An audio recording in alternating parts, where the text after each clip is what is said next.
The world will always remember the old you. No matter how far you've come, there will always be people who see you through the lens of your past. To them, you are still the person who made those mistakes, spoke those words, or lived that life you've long outgrown.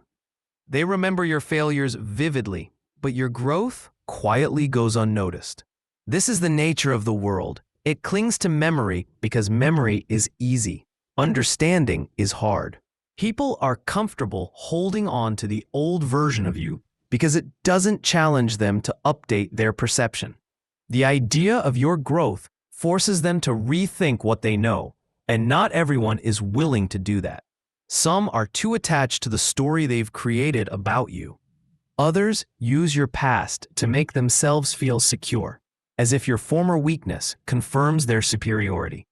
But remember, their memory of who you were is not your prison, unless you decide to live in it.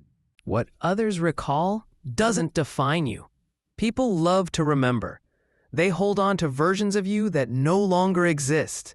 The impulsive one, the broken one, the one who didn't yet know better. They keep those memories alive as if they're doing you a favor by reminding you of your past. But what they recall is not who you are. It's only who you were in their mind. And the truth is, people's memories are often distorted mirrors.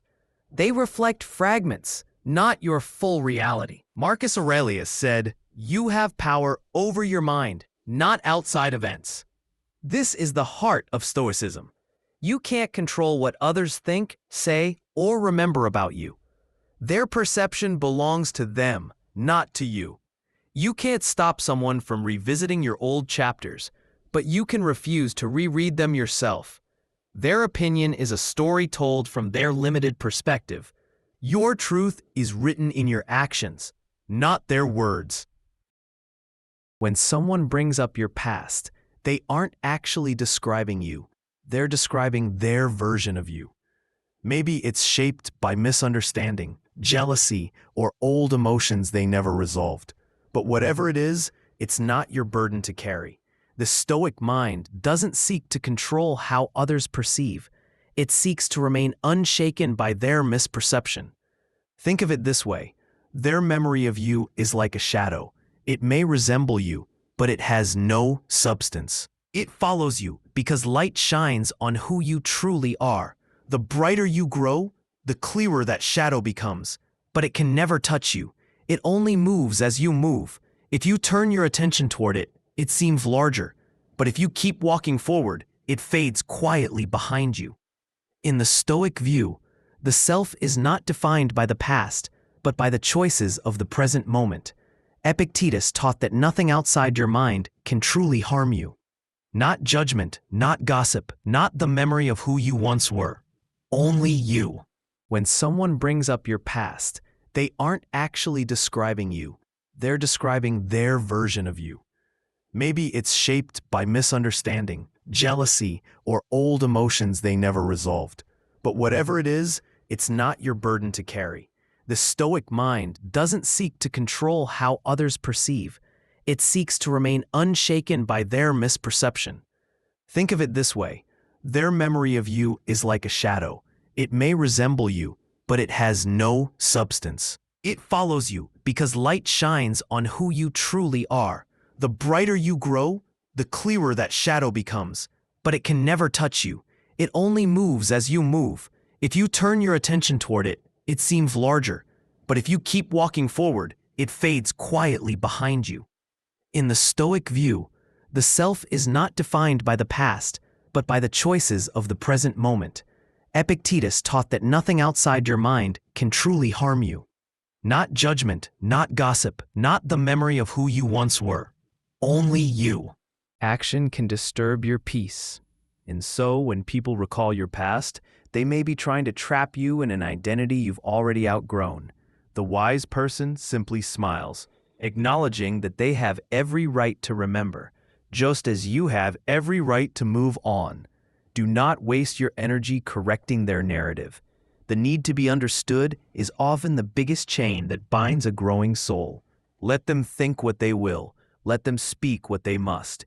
You, meanwhile, continue living the truth they cannot yet see. Remember, you define you, not through the eyes of others, not through the echoes of the past, but through the discipline of your present. Their memory is their story. Your life, this moment, this breath is yours. 3. Every past version of you was a step forward. It's easy to hate who you used to be, to look back and cringe at the choices you made, the words you spoke, and the paths you took that led you into darkness. But the truth, the Stoic truth, is that every version of you was necessary. The lost one, the broken one, the angry one. Each played their part in shaping the person you are today. You did not arrive here by accident. You were forged, not in comfort, but in struggle. Every painful mistake, every regret, every sleepless night added a layer of strength, discipline, and wisdom. The Stoics remind us that nothing in life is wasted when it is met with reflection. Seneca wrote, "Difficulties strengthen the mind as labor does the body." The hard moments you wish you could erase were, in fact, the very workouts of your soul. Think of your life as a long climb up a mountain. Each older version of you was the one who kept walking when it hurt. They stumbled, fell, and bled, but they kept moving. The you who stands here today, calmer, wiser, more grounded, stands on the shoulders of those imperfect selves. Without their mistakes, you wouldn't have the wisdom to live with awareness now. It's easy to judge your past self with the clarity of hindsight, but that version of you didn't have the knowledge you carry today. They made decisions with the understanding they had, limited, emotional, human. A Stoic doesn't resent their old self. They feel gratitude toward them. Gratitude because they tried. They fought through confusion. They endured failure. They learned, and in learning, they gave birth to growth. Every scar you carry is a teacher. Every regret is a compass pointing toward who you no longer want to be. The Stoic looks at these not with shame, but with respect, for they were the necessary conditions of transformation. Just as fire refines gold, pain refines character. So when you remember your past, don't curse it. Don't try to bury it or wish it away. Instead, thank it. Thank the moments that broke you because they forced you to rebuild with intention. Thank the relationships that failed because they taught you the meaning of peace. Thank the mistakes that cost you time because they revealed the value of awareness. Life is not about avoiding pain. It's about using pain wisely. The Stoic walks forward, not in denial of what was, but in gratitude for what it created. The past you, the one who struggled to survive, was the bridge to the present you who has learned how to live.